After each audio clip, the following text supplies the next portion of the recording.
Jacques m'a demandé de vous parler, ce qui est très difficile, de vous parler du thème que je voulais. Alors c'est difficile de choisir de quoi je pouvais vous parler. Alors je me suis laissé guider un petit peu par peut-être un état d'esprit du moment. Ah, ça va si je reste là? Je vais rester là. Mon état d'esprit du moment, quand on m'a demandé de prendre la parole, c'était un état d'esprit un peu déprimé parce que les nouvelles que nous entendons de droite et de gauche dans le monde, dans notre pays, parfois même dans notre Église, sont parfois un peu accablantes.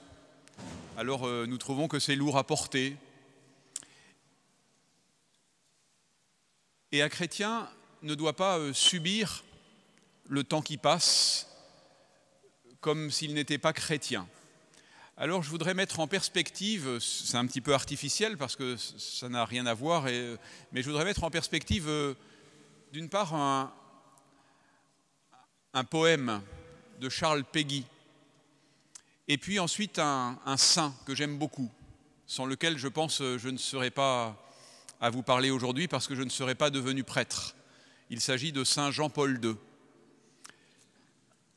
Alors je vous lis un petit extrait d'abord du mystère de la charité de Jeanne d'Arc. Vous connaissez peut-être ce très très très long poème de Charles Péguy. Il nous présente Jeannette, c'est comme ça qu'elle s'appelle, la petite Jeanne, avant qu'elle ne soit appelée par le Seigneur. Elle vit elle aussi dans une période difficile. Et voilà son état d'esprit. Voilà comment elle s'adresse à Dieu. C'est un petit peu long, mais c'est une méditation dans laquelle je vous invite à entrer. Ô mon Dieu, si on voyait seulement le commencement de votre règne, si on voyait seulement se lever le soleil de votre règne, mais rien, jamais rien. Vous nous avez envoyé votre Fils que vous aimiez tant, votre Fils est venu, qui a tant souffert, que vous aimiez tant, il est mort et rien, jamais rien. Si on voyait poindre seulement le jour de votre règne, et vous avez envoyé vos saints, vous les avez appelés chacun par leur nom, vos autres fils les saints et vos filles les saintes, et vos saints sont venus, et vos saintes sont venues, et rien, jamais rien. Des années ont passé, tant d'années que je n'en sais pas le nombre, des siècles d'années ont passé, 14 siècles de chrétienté, hélas, depuis la naissance et la mort et la prédication, et rien, rien, jamais rien.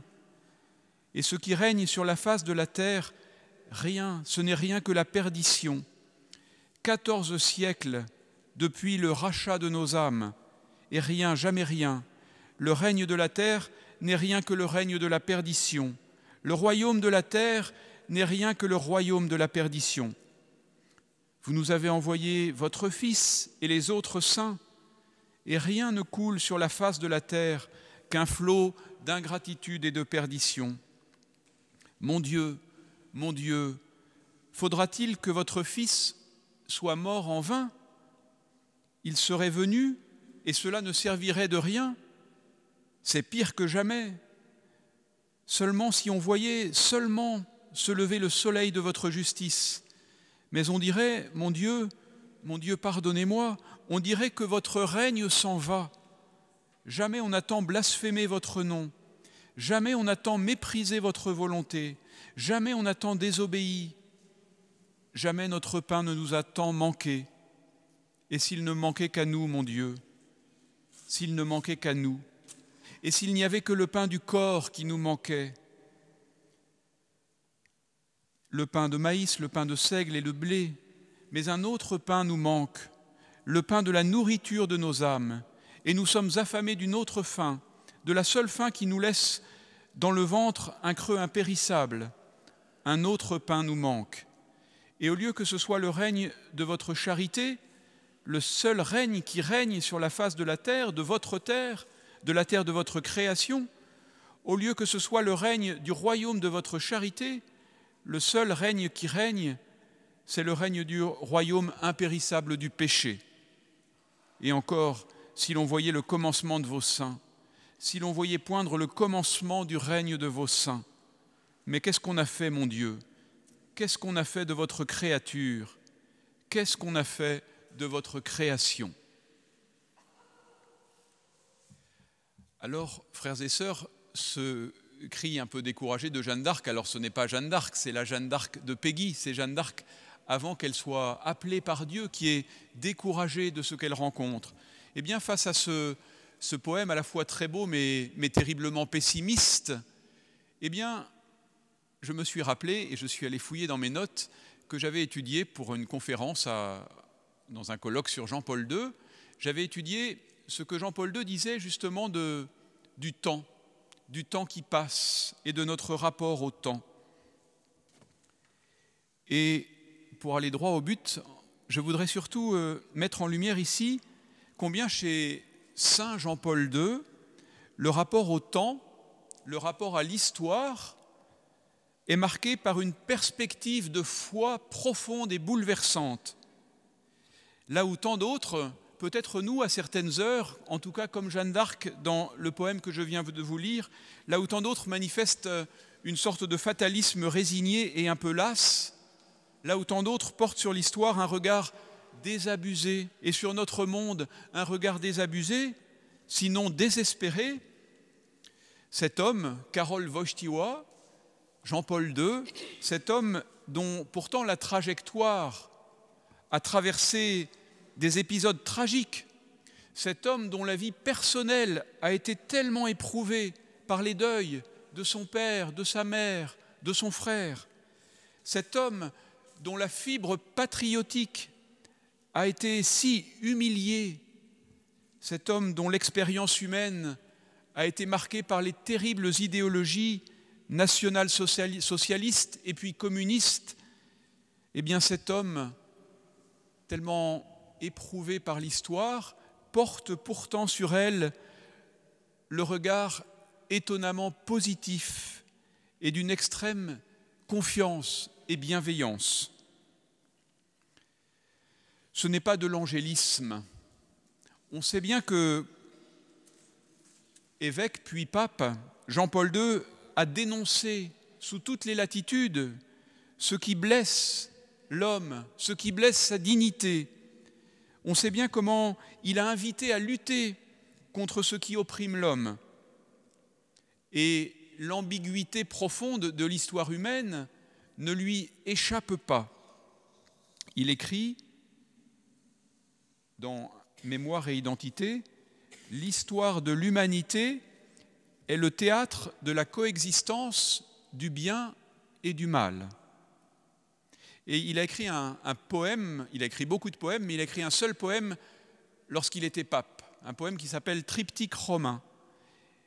Et il s'interroge dans son triptyque romain, je le cite, « Pourquoi de ce jour unique a-t-il été dit « Et Dieu vit tout ce qu'il avait fait, et il vit que cela était très bon.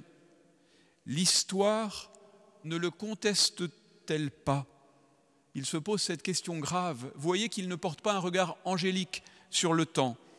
Il sait bien que cette ambiguïté, cette dureté de l'histoire ne sera dissipée qu'à la fin des temps. Mais pourtant, ce drame de l'histoire, cette ambiguïté de l'histoire, n'en rendent que plus radical son acte de foi dans l'amour inébranlable du Dieu qui est à la fois le créateur, il vit que cela était bon, et le rédempteur, le sauveur de l'homme, le sauveur de l'histoire. Ce qu'il invite dans sa magnifique homélie, dont peut-être certains se souviennent, son homélie à la fille aînée de l'Église, à la France, au Bourget, en 1981, il invite à adorer le mystère admirable de la providence. Je n'ai jamais lu autre part cette expression d'adorer le mystère de la providence, c'est-à-dire la manière dont Dieu conduit l'histoire des hommes jusqu'à son terme, jusqu'à sa fin. Alors il essaie de percer le sens de cette providence. Et par exemple, il a des affirmations très audacieuses qui ne sont recevables que dans le cœur d'un croyant parce qu'il requalifie des événements très durs de l'histoire pour montrer comment Dieu s'y révèle. Je le cite, c'est dans Mémoire et identité toujours. Il écrit « La divine providence n'a accordé que 12 années au déchaînement de cette fureur bestiale qu'est le nazisme. Si le communisme a survécu plus longtemps et s'il a encore devant lui, pensais-je alors en moi-même, une perspective de développement ultérieur, il doit y avoir un sens à tout cela. Et il continue, si nous regardons d'un œil plus pénétrant l'histoire des peuples et des nations qui ont traversé l'épreuve des systèmes totalitaires et des persécutions à cause de la foi, nous découvrirons que c'est précisément là que s'est révélée avec clarté la présence victorieuse de la croix du Christ. Alors vous entendez bien, Jean-Paul II ne dit pas que les maux de l'histoire sont des bonnes choses. Il dit qu'à travers les maux de l'histoire, aussi terribles que ceux qu'il évoque, le mystère de la présence victorieuse de la croix du Christ se manifeste et nous conduit. Et donc si Saint Jean-Paul II porte sur l'histoire humaine un regard d'une confiance aussi grande, ce n'est pas à cause d'une espèce d'optimisme de son tempérament. C'est pour une raison plus profonde. C'est que pour lui, comme il faudrait que ce soit pour nous, la figure centrale du Christ est vraiment la clé de lecture indépassable de toute l'histoire humaine. Dans sa première encyclique, Redemptor Hominis, il écrit « Le Rédempteur de l'homme, Jésus-Christ, est le centre du cosmos et de l'histoire. » Et ce même leitmotiv revient très souvent sous sa plume.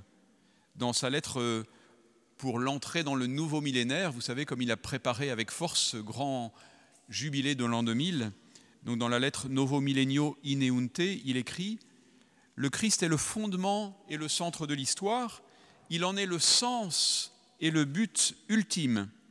Son incarnation constitue le cœur vibrant du temps, l'heure mystérieuse où le règne de Dieu s'est fait proche. » Donc le Christ est la clé de l'histoire qui nous aide à déchiffrer l'histoire humaine, aussi dure soit-elle. Mais il faut préciser encore, ce qui est central, c'est le Christ pour comprendre l'histoire des hommes. Mais ce qui est central dans le Christ, c'est son mystère pascal, en particulier sa résurrection.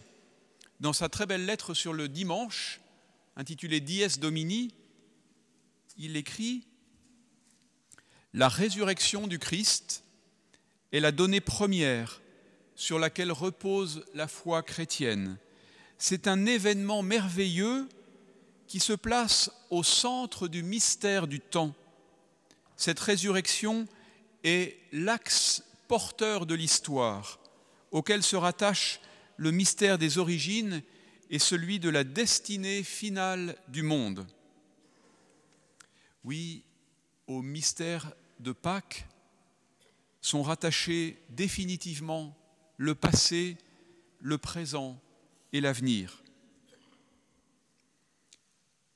Et du coup, nous comprenons que pour le pape Jean-Paul II, comme pour nous, si nous prenons cela au sérieux, la réponse de Dieu à toutes nos questions sur le sens de l'histoire est vraiment contenue dans le Christ, dans le mystère de Jésus-Christ et dans son mystère pascal en particulier. Dans Dies Domini, toujours, il écrit cette très belle phrase « Tout ce qui arrivera jusqu'à la fin du monde ne sera qu'une expansion et une explicitation de ce qui est arrivé le jour où le corps martyrisé du crucifié est ressuscité par la puissance de l'Esprit. » Le corps martyrisé du crucifié ressuscité par la puissance de l'Esprit, ce mystère est pour nous l'explication de toute l'histoire humaine et de l'histoire de chacune de nos vies. Alors vous voyez que ce rapport au temps qui passe, à l'histoire, est vraiment marqué par la centralité de Jésus. Nous sommes loin d'un modèle circulaire, fataliste de l'éternel retour. Nous sommes loin du modèle optimiste de l'histoire comme un progrès continu. Nous sommes loin des lendemains qui chantent, promis par les grandes idéologies. Et Jean-Paul II ne renonce pas à penser l'histoire, mais il sait bien que ce n'est pas lui-même qui peut lui donner un sens. il reçoit le sens de l'histoire de la révélation divine. Le sens de l'histoire, encore une fois, est définitivement donné dans le Christ mort et ressuscité. Parce que justement, le Christ n'est pas un mythe, n'est pas une idée. Le Christ est un événement de l'histoire universelle. Et alors, grâce au Christ, l'histoire universelle, l'histoire de toute l'humanité et l'histoire du salut se croisent sans se fondre. Il écrit encore dans Mémoire et identité, je le cite, « Il est clair que l'histoire de l'homme se développe dans l'espace et dans le temps selon une dimension horizontale. Cependant, cette histoire est aussi traversée par une dimension verticale. De fait, ce ne sont pas seulement les hommes qui écrivent l'histoire, Dieu l'écrit aussi avec eux. » Et à cause de cela, c'est très beau de voir comment Jean-Paul II interprète toute donnée de l'histoire comme un événement qui est lié d'une manière ou d'une autre au salut. Les faits bruts deviennent vraiment des événements de salut. Pour vous donner des mots savants, le chronos, chronologie, c'est-à-dire l'écoulement du temps, devient kairos. Kairos, c'est un événement de salut. C'est une autre manière de dire le temps en grec, mais qui donne du sens au chronos. Jean-Paul II parle d'une architecture sacrée du temps qui caractérise la révélation biblique. Ou encore dans cette belle poésie intitulée « Quand je pense patrie », cet amoureux du bréviaire qu'était Jean-Paul II compose sur une belle image liturgique, un peu à la manière de Teilhard de Chardin. Je le cite. « Sur l'immense cadran de l'histoire, les heures viennent toujours. Voici la liturgie de l'histoire. Les heures deviennent psaumes de conversion incessante. Nous allons prendre part à l'Eucharistie des mondes. » Oui, le Christ est la vraie mesure de l'histoire. L'histoire est ainsi comme une longue liturgie de l'humanité qui va prendre part à l'Eucharistie des mondes.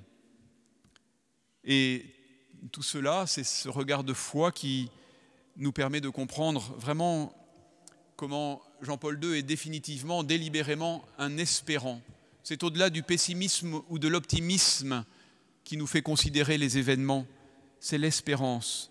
C'est une attention précise, une attention aimante, spirituelle qu'il porte à l'histoire, la sienne, celle qu'il rencontre, l'histoire des hommes.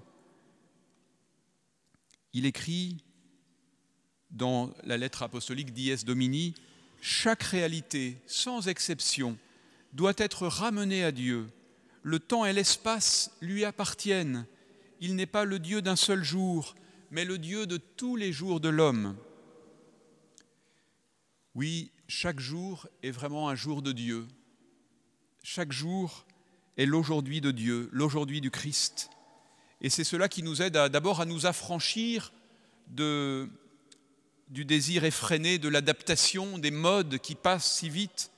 Le disciple du Christ vit toujours dans l'aujourd'hui du Christ. Il n'est donc jamais ni du passé, ni dépassé. Et alors, c'est beau, c'est émouvant en tout cas si nous approchons de la manière dont Jean-Paul II, avec ce même regard de foi, regarde non seulement l'histoire du monde, mais sa propre histoire à lui. Avec cette attention étonnante, il est très attentif en particulier aux dates, aux coïncidences des dates, aux coïncidences avec les fêtes liturgiques, qui marquent pour lui que tout est donné par Dieu.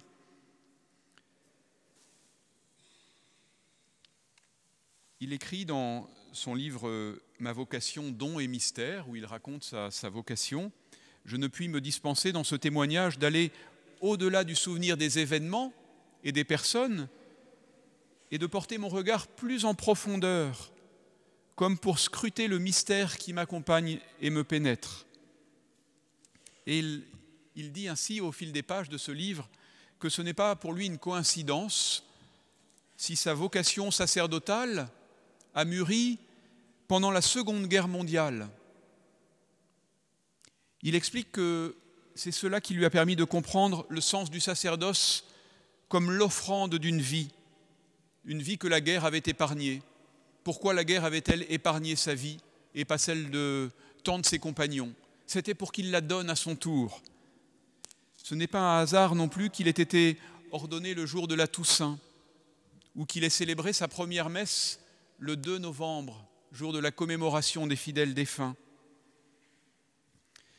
Écoutez encore comment et avec quelle précision il se souvient de sa nomination comme évêque. En relisant ce texte, je pensais spontanément à ce qui est dit de Marie dans l'Évangile, dont Luc nous dit « Elle gardait fidèlement toutes ces choses, les méditant en son cœur ». L'abbé Wojtyla a donc quitté son canoë, il faisait du canoë avec des jeunes amis. Il a quitté son canoë pour apprendre du cardinal Wyszynski la décision du siège apostolique de le nommer évêque. Et une fois qu'il apprend cela, il va tout de suite se plonger dans la prière, et puis ensuite il obtient de son évêque, du cardinal Wyszynski, de pouvoir aller retrouver son petit groupe pour continuer son excursion en canoë. Et il raconte, je le cite, « J'ai récupéré mon canoë, mais quand je me suis mis à pagayer, de nouveau, un sentiment étrange m'envahit. La coïncidence des dates m'avait frappé. La nomination m'avait été notifiée le 4 juillet, et c'était la date de la consécration de la cathédrale du Wawel, la cathédrale de Cracovie. C'est un anniversaire qui a toujours eu un grand écho dans mon esprit. Il me semblait que cette coïncidence voulait dire quelque chose. » Oui, Jean-Paul II relie ainsi son histoire pour y voir comment Dieu agit, comment Dieu le guide. Et nous ne pouvons pas oublier, bien sûr, ce que lui-même a souvent relevé d'une autre coïncidence de date, celle de son attentat, le 13 mai 1981 sur la place Saint-Pierre. Cette date, évidemment, coïncide avec la première apparition de Marie à Fatima. Il y a vu, évidemment, un signe de la providence. Et comment ne pas évoquer ce dernier clin d'œil de la providence qui peut-être ne lui aura pas échappé à lui-même, sa mort en la vigile de la fête de la miséricorde qu'il avait lui-même instituée. Dans ma vocation, don et mystère, il écrit « Si je regarde en arrière, je constate que tout se tient. Oui, tout se tient merveilleusement, mais pas seulement dans la vie de Saint Jean-Paul II, tout se tient merveilleusement dans nos vies, frères et sœurs, même si nous avons du mal à en déchiffrer toujours le sens. Tout se tient dans l'histoire de l'humanité, même si parfois nous avons un peu tendance à redire nous-mêmes le poème de Jeanne d'Arc de manière un peu découragée. Tout se tient parce que tout est sauvé, parce que rien n'est définitivement perdu dans l'histoire humaine. Alors ce regard contemplatif que Jean-Paul II porte sur l'histoire, je vous en parle parce qu'il m'a marqué beaucoup et je voudrais vous inviter à suivre Saint Jean-Paul II sur ce chemin, à voir, quels que soient les événements si difficiles parfois de nos vies, dans nos familles, dans notre pays, dans notre monde, comment ne pas être touché en profondeur par ce qui blesse si durement l'humanité de mille manières, quelle que soit la dimension tragique de l'histoire, si nous l'ouvrons, si nous ouvrons nos cœurs, nos vies au Christ mort et ressuscité, alors tout est changé. Ce n'est pas que nous ne souffrirons pas, c'est que nous ne désespérerons pas, c'est que nous ne serons pas des oiseaux de mauvais augure, mais des témoins de l'espérance, encore une fois, qui n'est pas que pour après notre mort. L'espérance change notre regard sur notre vie d'ici-bas, sur notre vie maintenant. Cessons un peu de nous plaindre, cessons un peu de nous plaindre sur notre sort. Regardons le salut que Dieu nous apporte, regardons comment il peut transformer nos vies, regardons comment aujourd'hui nous pouvons devenir des saints. Allons-nous passer notre vie disait Bernanos, à ruminer sur le mystère du mal plutôt que de nous jeter en avant. Alors je vous invite, frères et sœurs, forts que vous êtes, forts que nous sommes de cette grâce de la miséricorde que nous célébrons, à vous jeter en avant, parce que toujours vous serez accueillis par les bras de Dieu qui vous attirent.